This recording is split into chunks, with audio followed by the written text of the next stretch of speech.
ayaw niya magpatalo dito kay Mar Rojas. Siguro feeling niya talaga kailangan mas epal siya. Hindi pwedeng kailangan lagpasan niya kay pa. Hindi ko alam. Magkamag-anak ba sila?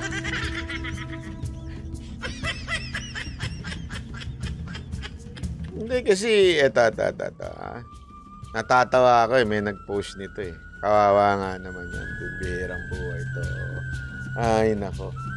Talagang dinaig Ito. Yan. Heroes of Yolanda. Diba? Ginawanan pa sila nung meme. Ayan, Noong una, meron si Mar Rojas yung nasa gilid yung comics. Sa kaliwa.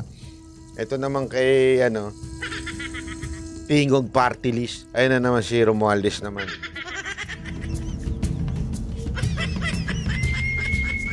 Pero ako, kung ako sa'yo, alam mo, Speaker Romualdez, kung ako sa'yo, para matalo mo talaga si Mar Rojas, doon ka sa busway. Sa EDSA, sa busway. Ganun-ganun ka din sa busway. Ikaw ang humarang doon sa mga kamote driver at rider na dumadaan sa busway. Harangin mo. Pag naharang mo yun, sigurado ko, papalakpak ang taong bayan. Ganun ka sa gitna. Ganun ka lang. Panalo ka dun, Brad. Sabihin mo, Hoy! Tama-tama, 5,000 na sa Monday. 5,000 na ang penalty doon. Harangan mo yun. Ikaw ang magbantay doon. Di ba? Magsalta. Shh! Hindi tama yung ginagawa nyo. Ganun-ganun ka doon. Tapos mag-tiktok ka na rin. Gumanong-ganong ka na. Di ba? Isagad-sagad mo na. Sigurado nasa video siya ni Gadget Addict. Oo nga, sigurado yun.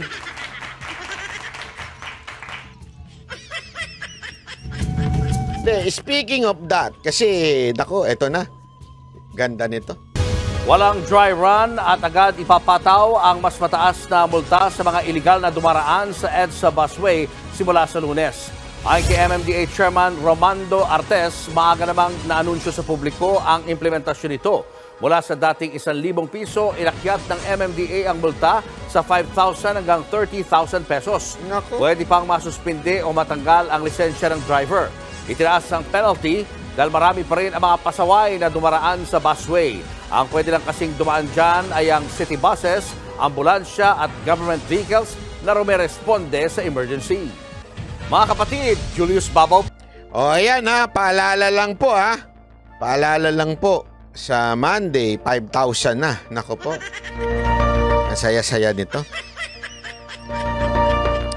Ang saya-saya nito. Sigurado ko, meron na namang magagalit dyan. Bakit yung ginawa ang 5,000 yan? Anti-poor yan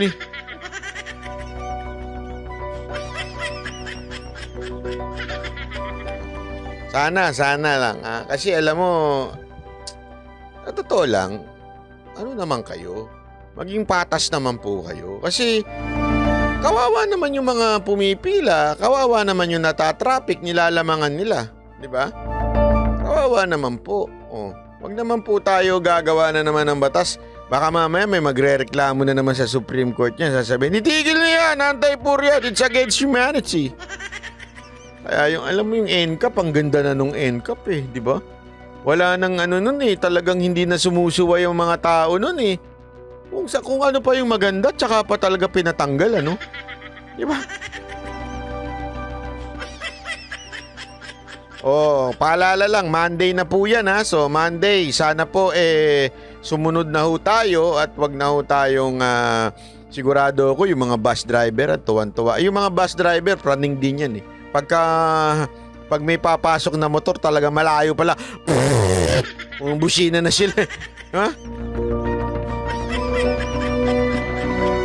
Ito pa. Ito naman.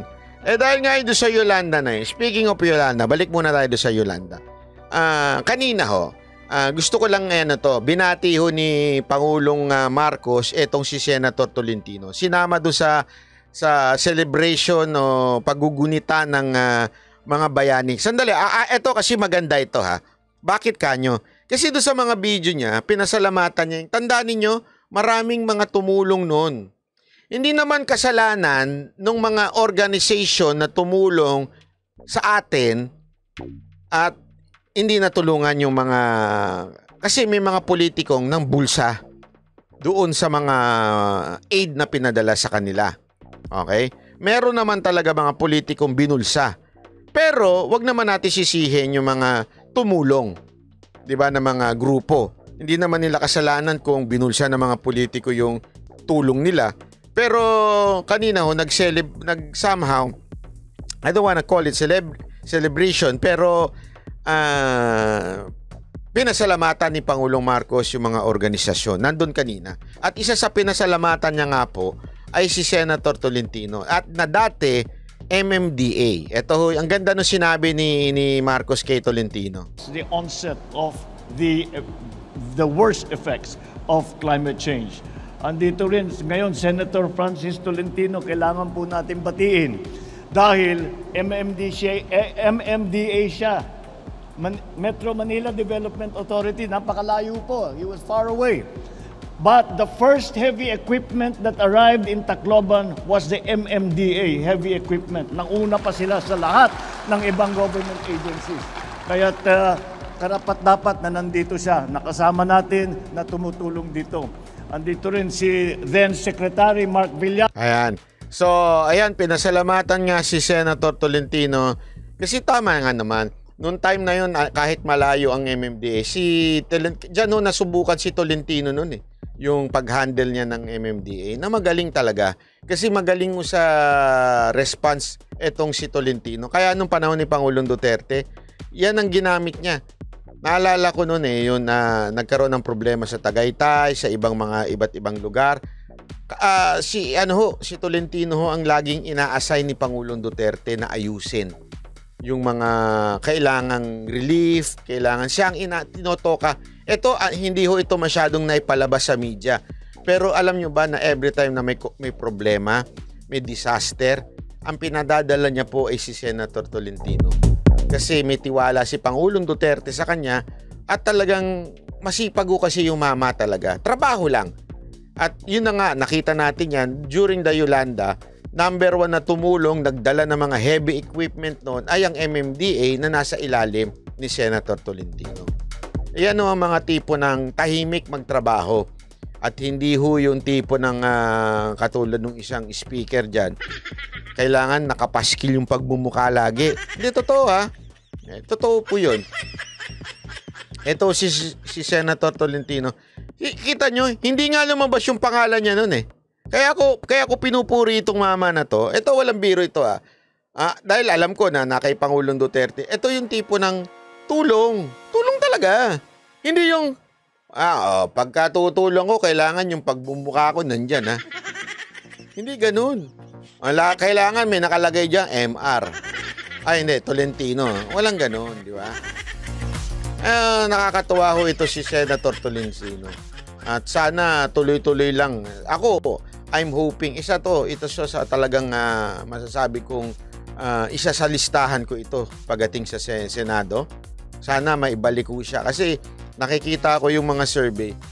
Hindi ko kasi siya maepal eh. Hindi ko kasi siya yung tipo ng maingay. Hindi ko siya yung tipo ng bulgar. In other words, hindi ko ito trapo. Style nito hindi trapo. Kaya nga ako, I decided, sabi ko, isa ito sa ikakampanya ko na tahimik di ako dala mag-iingay para sa kanya. Diba? Tao talaga ni PRR dito, magaling itong maman to. Sobrang galing ni mama na to. Alam ko ho yan kasi every time may problema naalala ko yan yan ang hinihinga ng tulong ni Pangulong Duterte. Tuloy natin iba pa. Ito. Ay nako. Ito. Maganda ito. Ito. Natawa ako dito Kasi, alam nyo, this symbolizes the entire Philippines. Apektado na ang ekonomiya ng Misamis Occidental dahil sa mga serye ng karahasan sa probinsya. Pinakabago na nga ay ang pagpaslang sa isang radio broadcaster. Nasa frontline ng balitang yan, Simon Gualvez. Kasi kung wala tayong magawa dito, sabihin mga pulpul tayong lahat dito. Ito ang birada ng alkalde ng bayan ng Calamba sa Misamis Occidental kaugnay sa sunod-sunod na insidente ng karahasan sa... Oo nga, bakit nga ba wala kayong magawa dyan? Hindi, ako nagtatanong lang ha. Hindi ako sure kung bakit. Probinsya. Pinakahuli nga ay ang walang habas na poomaril sa radio broadcaster si Juan Humalon o mas kilalang DJ Johnny Walker noong linggo. Habang tumatagal daw kasi ang mga araw na walang naaresto, apektado ang ekonomiya ng bayan. Sino mag-invest kung may mga ganyan-ganyan na mga problema na hindi masolve? Encouragement lang yan to all mga criminals na pwede palang babarilin ang mga journalist, pwede barilin yung mayor, pwede barilin yung kahit sino-sino dyan. May culture tayo, immunity, walang solusyon. Ayon sa alkalde, hindi sapat ang 100,000 pisong patong sa ulo na ibinigay ng Presidential Task Force on Media Security para matugi sa mga salarin. Kasi ang magagawa, ang mangyari dyan, pera na lang hinahabol. So magbibigay ng ano-anong mga information yan kahit sino-sino. So maging complicated dahil sa pera lang. Nauna na naglabas ng computer. Alam nyo ba na isang dahilan kung bakit may confidential funds ang LGU? Di ba kasi yan ang isa sa mga sinilip nun kay VP Sara Duterte at kinuwento ni Pangulong Duterte din yan bilang mayor ng Davao. Sinabi niya yan ang dahilan kung bakit may confidential funds. Kasi dyan mo pwedeng gamitin yung hugutin. Magkano ibibigay natin sa informant? Ganyan. Hindi ko alam kung ano punto ni Mayor bakit siya nagrereklamo. Pinupuntir niya ba ang mga pulis at walang magawa? Or di ba dapat bilang mayor, kayo po ang... hindi ko alam mayor, hindi ko kayo binabanatan ha. Ang akin lang po, nagrereklamo kayo kanino? Di ba ho? Nagrereklamo ba kayo sa pulis? Nagrereklamo ba kayo sa mga sundalo? Bakit hindi nyo pangalanan kung sino ang may problema at bakit yung kapayapaan dyan sa lugar ninyo ganyan, di ba? Kayo ang mayor. Sana sabihin natin ang ano. Composite sketch. Sabi siguro nito, di siguro sinusunod ng pulis. Ayan, posible yan. Maaari. Hindi ko alam kung yan ang pinupunto ni Mayor na baka hindi siya sinusunod o baka naman ginigising lang niya ang kapulisan nila dyan. Hindi ako sure Siyang PNP ng isa sa 3 sospek. Kaso wala pa rin inilalabas na pagkakakilanlan sa 3. Lampas 3 araw na mula nang mapatay ang radio broadcaster dito sa Misamis Occidental. Base sa batas, lipas na rin yung tinatawag na reglementary period para makaaresto ng mga sospek sa mga grave offenses gaya na lamang ng pagpatay. Ibig sabihin, hanggang regular filing na lang ang pwedeng gawin ngayon ng mga pulis sa mga maaaresto nilang posibleng nasa likod ng poomaril. Sabi naman ng PNP, may matibay na silang impormasyong makapagtuturo sa bumaril kay DJ Johnny Walker. Kausap ko din po ma'am yung provincial director ng Misamis Occidental a while ago, and according to him ay may mga information po silang nakalap that may lead to the identification po ng gun ban. So they are confident po. Ako sa tingin ko ito lang yun nananawagan yung mayor sa kapulisan.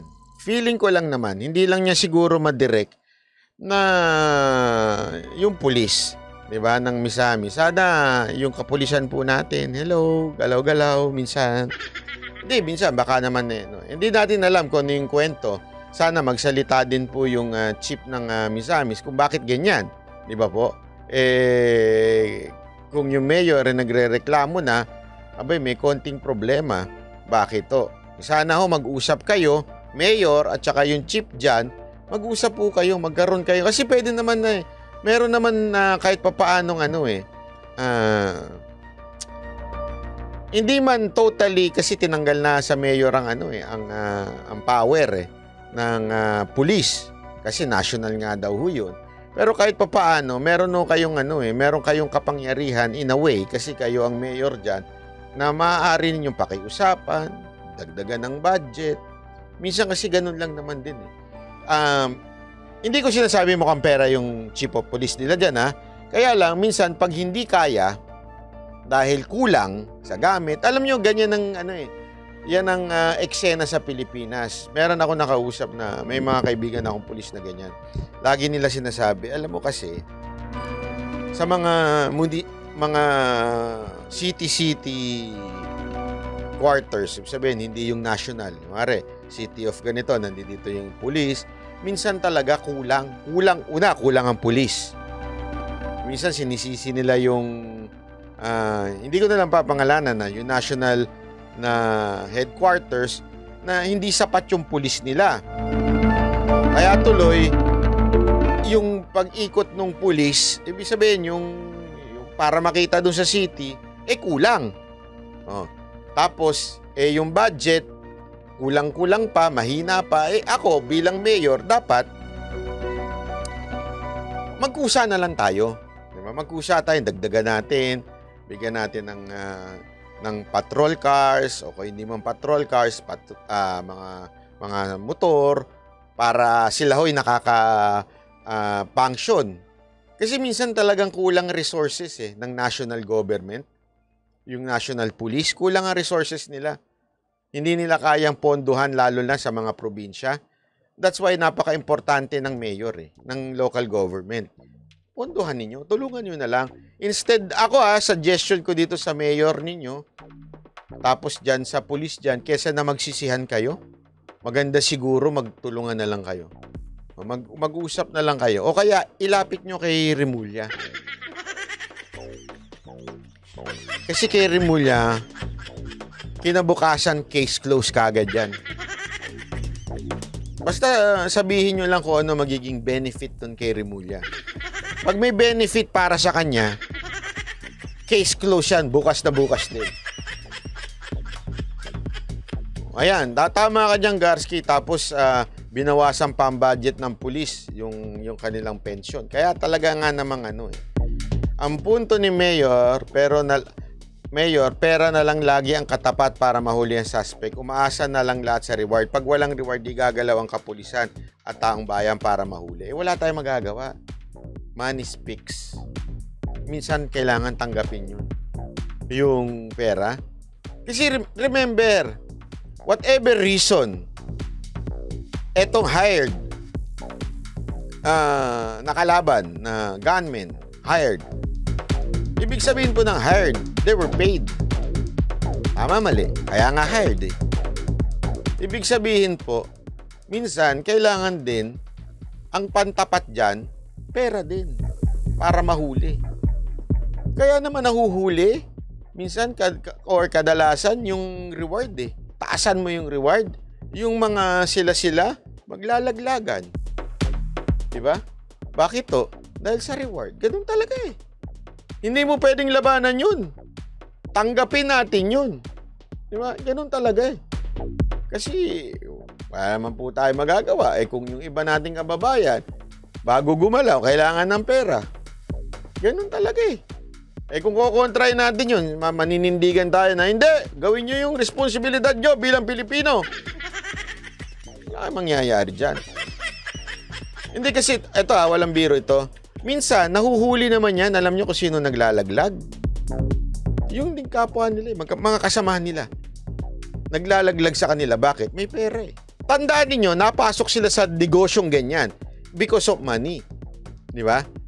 Kung sasapawan mo tatapalan mo ng pera yan, dahil yun nga ang pinasok nilang trabaho because of money, maglalaglagan sila ngayon. Diba? Yan yung sinasabi na unless, katulad ka ni Pangulong Duterte, si Pangulong Duterte, diskarte bilang mayor. Patay ka bukas, papatayin kita.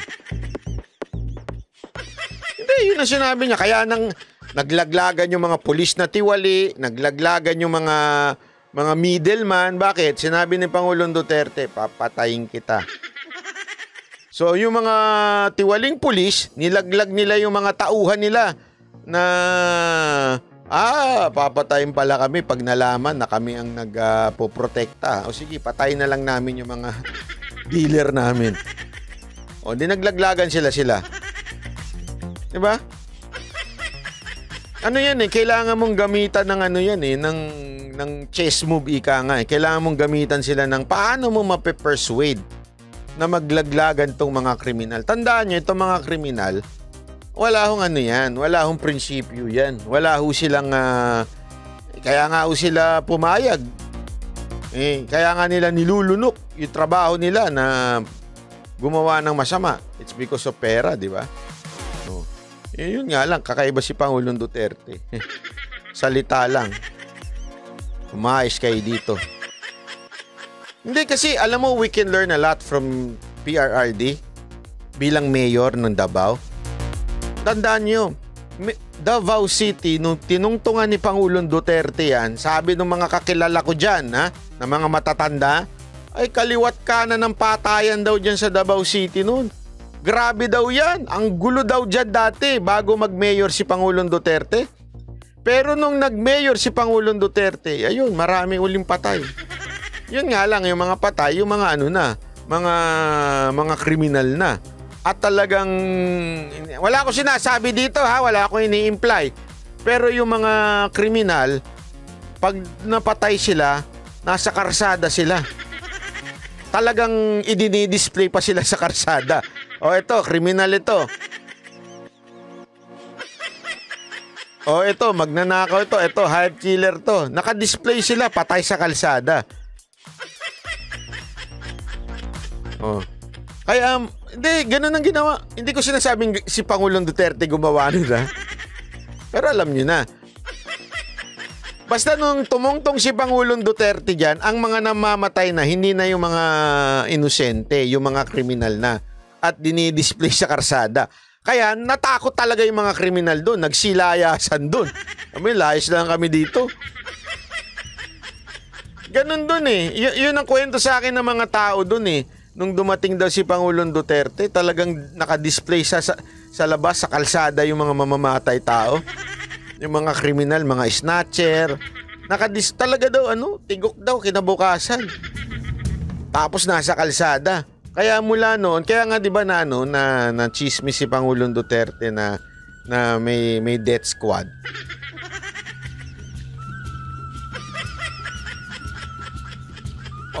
Tita mo naman ng Davao noon, talagang sabi nga niya doon ka lang sa Davao pwedeng maglakad sa gabi.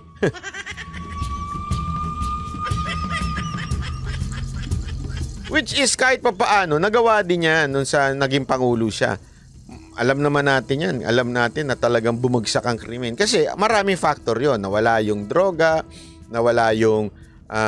marami. Kasi tandaan ninyo, maraming dahilan kung bakit nagiging kriminal ang tao.